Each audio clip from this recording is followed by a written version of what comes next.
I'm nearly 70 years old. Uh, I'm pretty comfortable in my skin. I think at this age, I have a pretty good sense of the difference between right and wrong, and between what is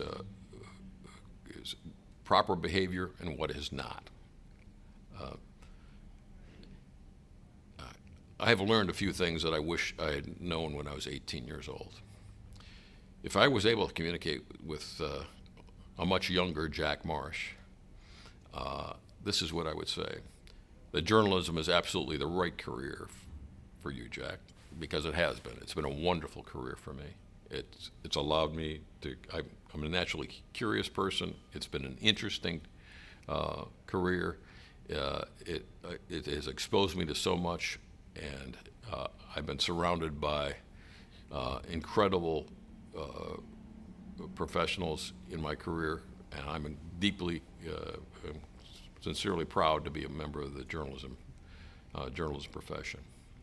But there are a few things that maybe I didn't get right or didn't get right soon enough. The importance of integrity, even at a young age, it is critically important. Integrity in everything you do, everything you say, everything you believe. And I think my integrity is pretty well intact at nearly 70 years old. As a young man, I think there were times when I cut corners, when I was not as empathetic or compassionate as I should have been, and I regret that. So I would have told myself, be honest always, be authentic always, cut no corners. It's not that I committed any felonies.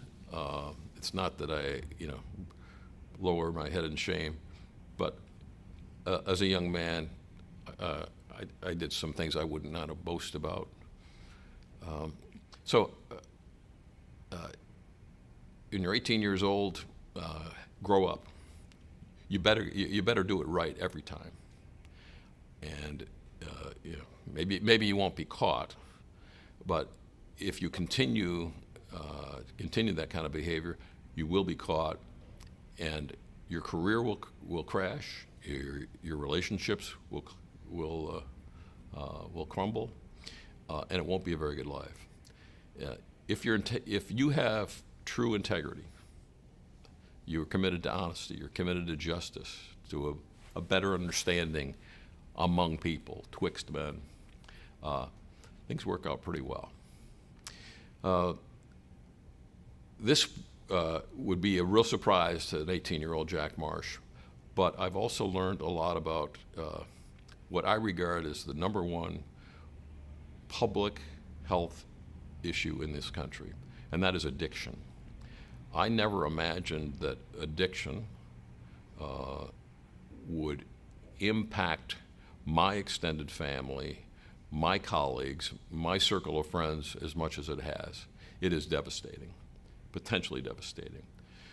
Addiction to drugs and alcohol, it is a terminal disease if untreated. And I certainly did not recognize that as a young man.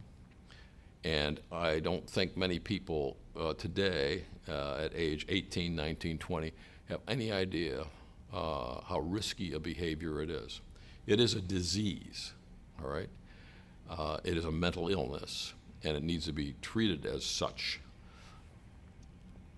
But it will eventually kill you. First it may kill your career, it may kill your relationships, but eventually it will take you. And I mean that quite literally. 1 in 10 Americans have the disease.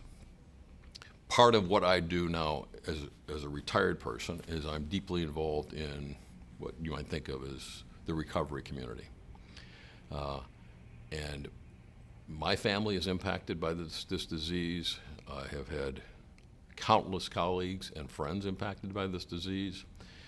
And those who are now clean and sober and who have gotten the support they want on to have just incredible careers, incredible lives, great success. Those who did not find that support and who did not find sobriety, things didn't turn out so well. And I wish I had gotten that message at age 18. I think it would have made a real difference. The other thing is, and I guess it depends on whether the younger Jack Marsh is 18 years old today, or whether I'm going back in time. I'm very concerned about the impact of I'll say social media, because in my day, if we did something stupid, it wasn't documented on an iPhone. If we were ticked off about something, we would actually write a letter, and maybe we didn't get, maybe before we dropped it in the mailbox, we'd have second thoughts, and it never was sent. Now, young people don't think before they send a text, before they send an email, before they post a picture. Your social media profile is your resume. And so if I were giving advice to myself today at age 18, I would say proceed very cautiously. Before you put anything in writing in a text message, an email, or a true written communication, think, sleep on it. Before you post anything on Instagram, on Facebook, on any social media platform, realize that is a permanent record that is a representation of you. And for good or for ill, that could follow you the rest of your life. And that should be a chilling message to the younger generation of today. That's a major lesson I learned, because in my day, I sent a few letters that I regretted. Today, I am stunned by what people will say about themselves or reveal about themselves in the way they communicate. So that's the message I would deliver to a younger Jack Marsh. An important experience, part of my Pi Lambda Phi experience, is that at age 18, 19, 20, I hung around with the right crowd, all right? And that crowd was largely the brothers of Pi Lambda Phi, the Ohio Beta Tau chapter.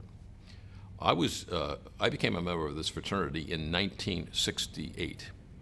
1968 was one of the most turbulent years in our history, and that's when I joined Pi Lambda Phi. And those were some tough years for this country and for our society. And I got through those years intact because I tried to surround myself with quality human beings. In the case of the fraternity, my fraternity brothers. I also was very fortunate that I found the love of my life at Baldwin Wallace, and that was the best decision I made in my whole life. Selecting your life partner is the single most important decision you will ever make. So that lesson of associating with other quality people, people who share your values, and will hold you accountable. I have tried to follow that through my whole life, from job to job, throughout my career, in my community involvement, in everything I do. I'm a pretty good judge, I think, of other people's character. I think I can spot a phony, and I am very deliberate to this day as to who I will associate with. And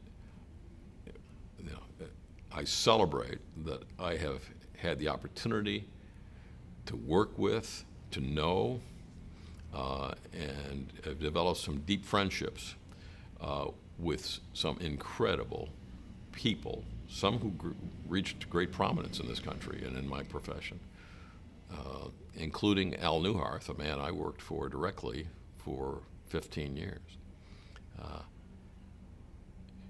you can you can decide who you want to associate with, and that will help shape your success, and that will help guide you throughout your life. And when you have a misstep, you need somebody to call you on it. And when you are struggling mightily with a crisis or a problem, you want to get wise counsel, and that's what good friends do for one another. They answer the call at 3 o'clock in the morning when you've really screwed up. I mean, when you really screwed up. They'll answer the call. They're not judgmental. They'll support you. They'll guide you. They'll get you through it. So the big lesson about from Pi Lambda Phi is that as an undergrad, I learned to associate with quality people who with shared values. I didn't have the same kind of experience that a lot of others had in the 1960s. I had a generally not only a positive experience as a young person growing up in a loving household, but I also had the advantage of a great college experience and overall a pretty good life.